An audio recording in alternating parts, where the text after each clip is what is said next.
சூர்யா நடிப்பில் பெரிதும் எதிர்பார்க்கப்பட்ட படம் கங்குவா.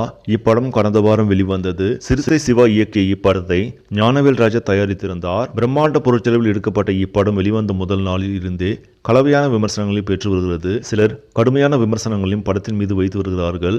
இது குறித்து நடிகை ஜோதிகா கூட பதிவு ஒன்று வெளியிட்டிருந்தார். இதில் கங்குவா படத்தின் மீது திட்டமிட்டு இவ்வாறு எதிர்மறை விமர்சனங்கள் வைக்கப்பட்டு வருவதாக குறிப்பிட்டிருந்தார். விமர்சன ரீதியாக சரிவை சந்தித்துள்ள கங்குவா படத்தின் இதுவரையிலான வசூல் குறித்த அதிகாரப்பூர்வ தகவல் வெளியிட்டிருக்கிறார்கள். அதன்படி படம் வெளியான 3 நாட்களில் 128 கோடியை வசூலித்திருப்பதாக தயாரிப்பாளர் அறிவித்திருக்கிறார்.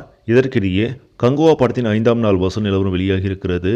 அதன்படி 5 நாட்கள் முடிவில் உலக அளவில் 150 கோடியை வசூலாக பெற்றிருப்பதாக தகவல்கள் தெரிவிக்கின்றன. மிகப்பெரிய பொருட்செலவில் எடுக்கப்பட்டுள்ள கங்குவா திரைப்படம் வசூல் ரீதியாக வெற்றி பெற இன்னும் வசூலிக்க வேண்டிய தொகை அதிகமாக இருப்பதும் நாம் கவனிக்க வேண்டிய ஒன்றாகும். சரி நம்பளே, இந்த செய்தி உங்களுக்கு பிடிச்சிருந்தா லைக் பண்ணுங்க, ஷேர் பண்ணுங்க, மறக்காம நியூஸ் தமிழ் சேனலை சப்ஸ்கிரைப் பண்ணுங்க. அடுத்த வீடியோவில் சந்திக்கலாம். நன்றி.